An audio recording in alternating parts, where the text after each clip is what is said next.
Bonjour, je m'appelle Daniel Vandevelde, je suis artiste plasticien.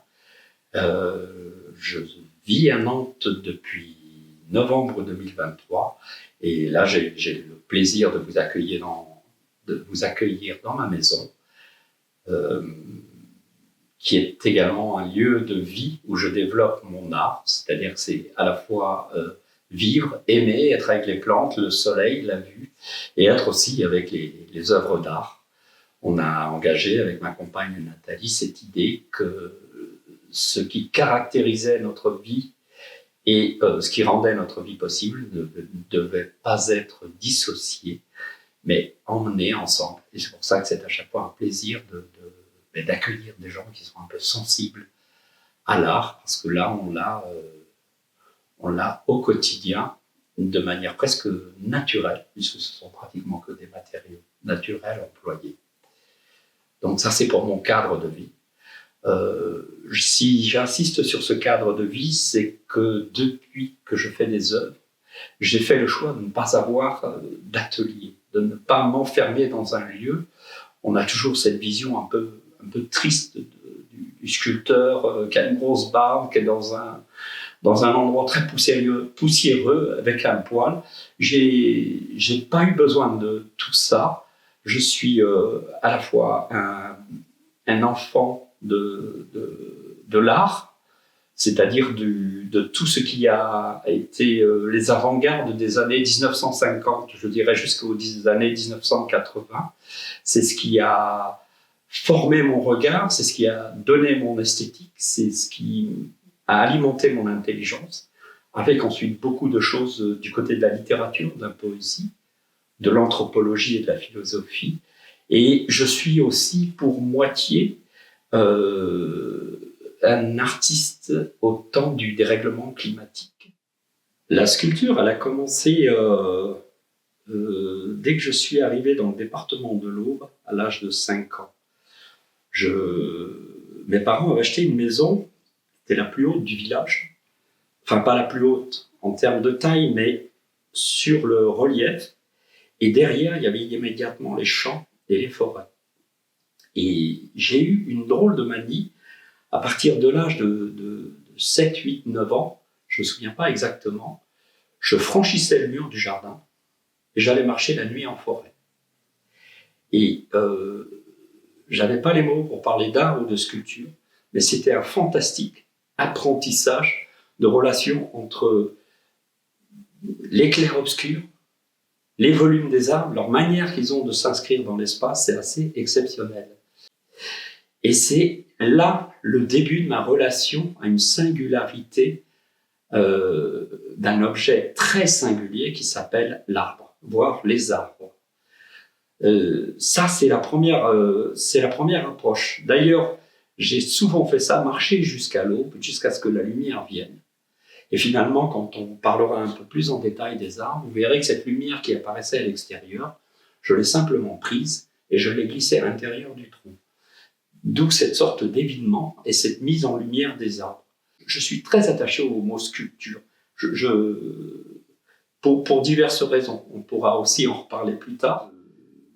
Je suis d'origine néerlandaise et avec mes parents, on retournait régulièrement voir la famille aux Pays-Bas. Et un jour, à 8 ans, j'avais des oncles et des tantes à Amsterdam. On va avec un oncle et une tante, on se promène dans Amsterdam et il y avait le Stedelijk Museum, qui à l'époque était un haut lieu de l'art contemporain. Et derrière, il y avait un parc, et dans ce parc au milieu, il y avait un truc complètement délirant. C'était 3 immenses plaques d'acier qui montaient en hauteur, qui se rejoignaient à la cime, et c'est le très célèbre Six Point de Richard Serra, qui a été installé début des années 70. Mes parents, mon oncle et ma tante, trouvaient ça d'une laideur inouïe. Et moi, ce truc m'a complètement fasciné. Et on pouvait se glisser à l'intérieur de l'œuvre et voir en haut juste une triangulation du ciel du fait du rapprochement des 3 plaques.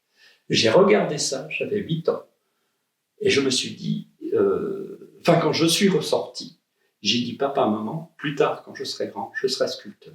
Et dans le même temps, un peu plus tard, pas beaucoup plus tard, j'ai eu l'un des chocs en sculpture de ma vie, c'était l'exposition de Tony Grant.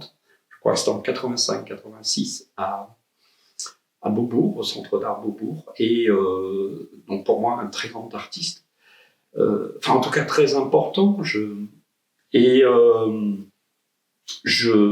Définitivement, je basculais dans la sculpture. Et je me suis laissé rejoindre par cette question des arts. C'est-à-dire que le minimalisme, c'était surtout la question des matériaux industriels. Comment on lui donne une configuration esthétique. Et c'était assez remarquable. Sauf que moi, j'étais déjà un enfant de la crise climatique. J'étais déjà dans ces problématiques d'écologie. L'œuvre de Tony Grant, je savais que c'est le fait de travailler le bois qui m'intéressait. Et par ailleurs, la plus belle définition que j'avais eue du bois, c'était le sculpteur Carl André. Il dit que le bois, c'est la mère de tous les matériaux. Parce qu'il dit que c'est le juste milieu entre l'air qui est le plus léger et le plomb qui est le plus lourd. Donc on a un équilibre d'un matériau qui vient presque naturellement répondre sur Terre de la présence humaine, sans avoir à faire trop résonner ni l'arbre ni l'être humain. Donc je crois que je suis quand même très attaché à des choses en lien avec ce qu'on a appelé l'humanisme. Ce qui m'intéresse aussi dans l'arbre, c'est que c'est quand je fais des installations, même si les troncs font 21 mètres de long et 1 mètre de diamètre, il y a toujours une mesure humaine qui vient résonner. On entre en résonance avec l'œuvre avant de l'apercevoir. Et donc à Paris, plutôt que d'aller dans une école d'art, j'ai fait une formation de charpentier.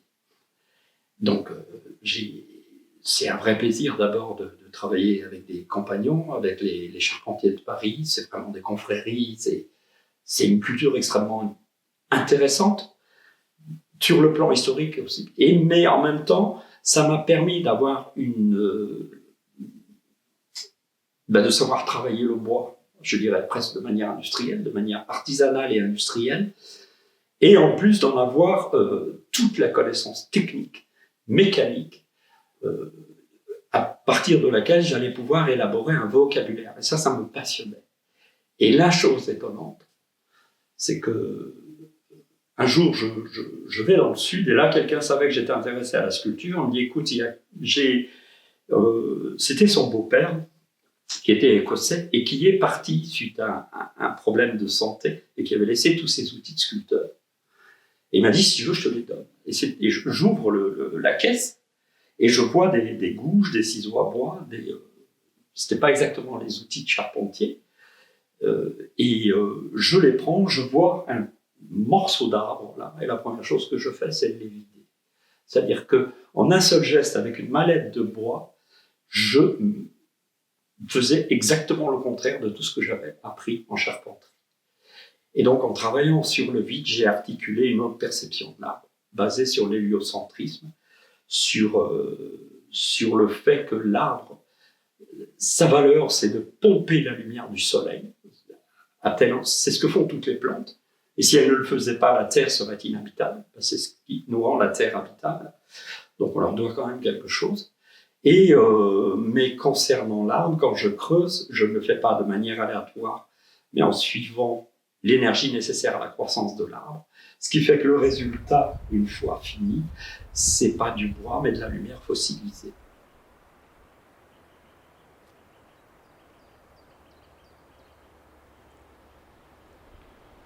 Tout à l'heure, quand on était chez moi, je disais que j'avais pas d'atelier.